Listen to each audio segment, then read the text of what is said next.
ओम नमः शिवाय। हर हर महादेव। ब्रह्मा जी ने कहा, ब्रह्मन देव शिरोमणि, तुम सदा समस्त जगत के उपकार में लगे रहते हो। तुमने लोगों के हित की कामना से ये उत्तम बात पूछी है जिसके सुनने से संपूर्ण लोगों के समस्त पापों का क्षय हो जाता है। उस अनामय शिव तत्व का मैं तुमसे वर्णन करता हूँ। शिव तत्व का स्वरूप बड़ा ही उत्कृष्ट और अद्भुत है। जिस समय समस्त चराचर जगत नष्ट हो गया था, सर्वत्र केवल अंधकार ही अंधकार था। न सूर्य दिखाई देते थे, न चंद्रमा, अन्य ग्रहों और नक्षत्रों का भी पता नहीं था। न दिन होता था, न रात। अग्नि, पृथ्वी, वायु और जल की सत्ता नहीं थी। प्रधान तत्व से रहित सूना आकाश मात्र शेष था। दूसरे किसी तेज की उपलब्धि नहीं होती थी। अदृष्ट आदि का भी अस्तित्व नहीं था। शब्द और स्पर्श भी साथ छोड़ चुके थे। गंध और रूप की भी अभिव्यक्ति नहीं होती थी। रस का अभाव हो गया था। दिशाओं का भान नहीं होता था। इस प्रकार सब और निरंतर सूची भेद घोर अंधकार फैला हुआ था। उस समय तत्सत ब्रह्म, इस श्रुति में जो सत सुना जाता है, एकमात्र वही शेष था। जब यह वह ऐसा जो इत्यादि रूप से निर्दिष्ट होने वाला भावात्मक जगत नहीं था, उस समय एकमात्र वह सत ही शेष था जिसे योगी जन अपने हृदयकाश के भीतर निरंतर देखते हैं। वह सतत्व मन का विषय नहीं है। वाणी की भी वहां तक कभी पहुंच नहीं होती। वह नाम तथा रंग रूप से शून्य है। वह न स्थूल है, न कृश है, न ह्रस्व है, न दीर्घ है, न लघु है, न गुरु है। उसमें न कभी वृद्धि होती है, न ह्रास। श्रुति भी उसके विषय में चकित भाव से है, इतना ही कहती है, अर्थात उसकी सत्ता मात्र का निरूपण कर पाती है। उसका कोई विशेष विवरण देने में असमर्थ हो जाती है। वह सत्य ज्ञान स्वरूप, अनंत, परम आनंदमय, परम ज्योति स्वरूप, अप्रमेय, आधार रहित, निर्विकार, निराकार, निर्गुण, योगी गम्य, सर्वव्यापी, सबका एकमात्र कारण, निर्विकल्प, निरारंभ, माया शून्य, उपद्रव रहित, अद्वितीय, अनादि, अनंत, संकोच विकास से शून्य तथा चिन्मय है। जिस पर ब्रह्म के विषय में ज्ञान और अज्ञान से पूर्ण उक्तियों द्वारा इस प्रकार ऊपर से बताए अनुसार विकल्प किए जाते हैं, उसने कुछ काल के बाद सृष्टि का समय आने पर द्वितीय की इच्छा प्रकट की। उसके भीतर एक से अनेक होने का संकल्प उदित हुआ। तब उस निराकार परमात्मा ने अपनी लीला शक्ति से अपने लिए मूर्ति की कल्पना की।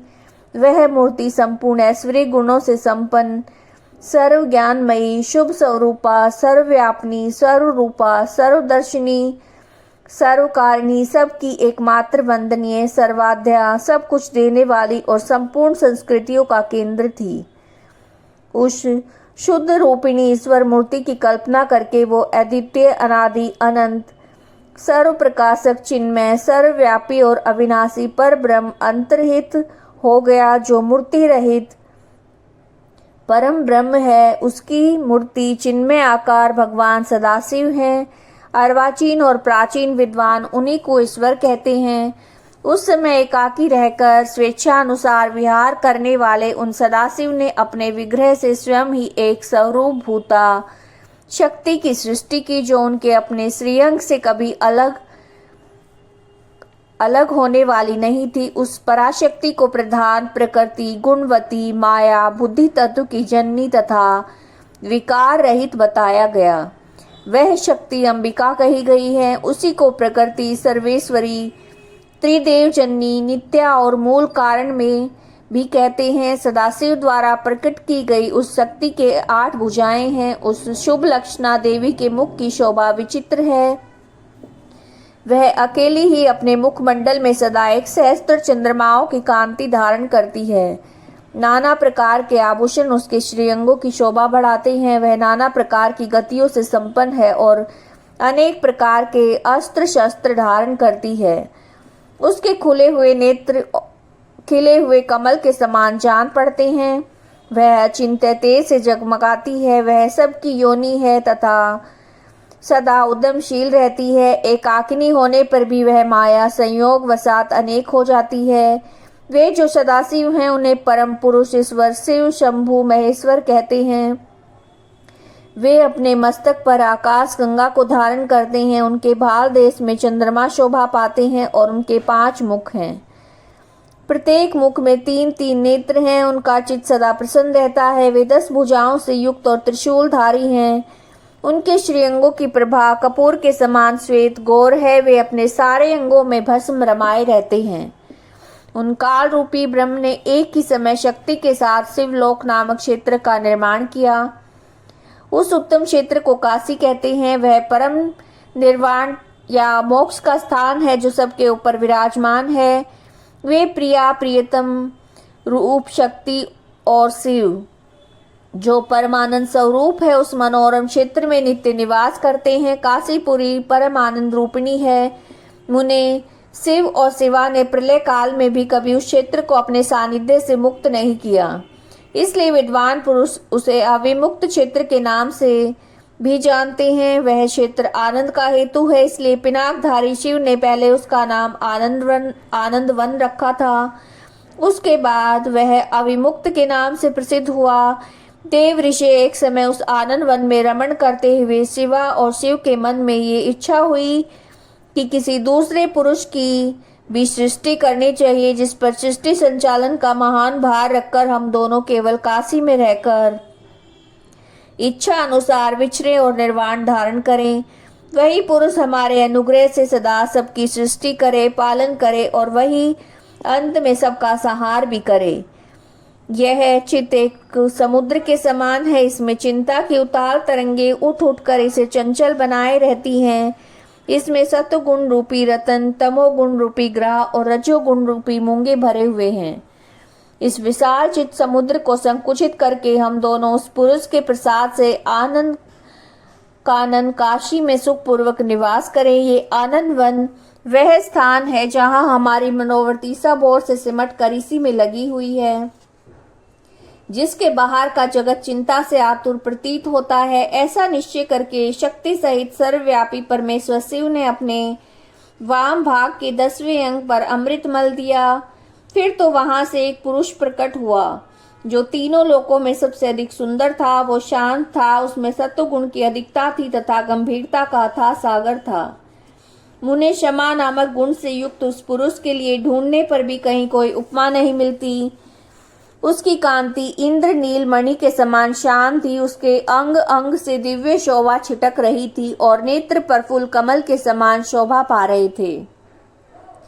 श्री अंगों पर स्वर्ण सी कांति वाले 2 सुंदर रेशमी पीताम्बर शोभा दे रहे थे। किसी से भी पराजित न होने वाला वह वीर पुरुष अपने प्रचंड भुजदंडों से सुशोभित हो रहा था। तदंतर उस पुरुष ने परमेश्वर शिव को प्रणाम करके कहा, स्वामीन मेरे नाम निश्चित कीजिए और काम बताइए। उस पुरुष की बात सुनकर महेश्वर भगवान शंकर हंसते हुए मेघ के समान गंभीर वाणी में उससे बोले। शिव ने कहा, वत्स, व्यापक होने के कारण तुम्हारा नाम विष्णु विख्यात हुआ। इसके सिवा और भी बहुत से नाम होंगे जो भक्तों को सुख देने वाले होंगे।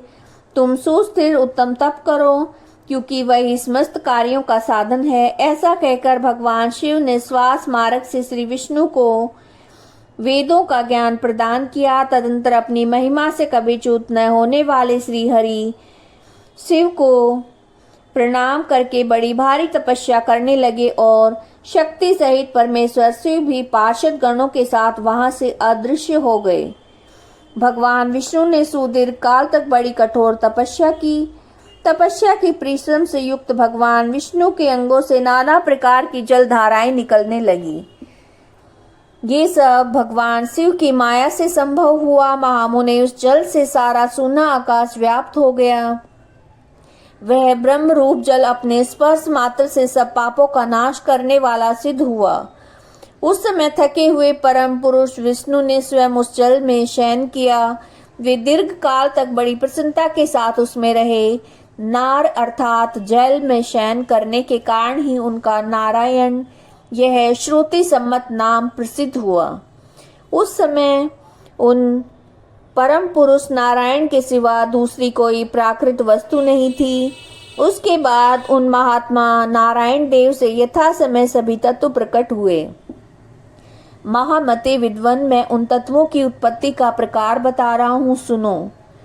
प्रकृति से महतत्व प्रकट हुआ और महतत्व से तीनों गुण, इन गुणों के भेद से त्रिविध अहंकार की उत्पत्ति हुई और अहंकार से 5 तन्मात्राएं हुई और उन तन्मात्राओं से 5 भूत प्रकट हुए।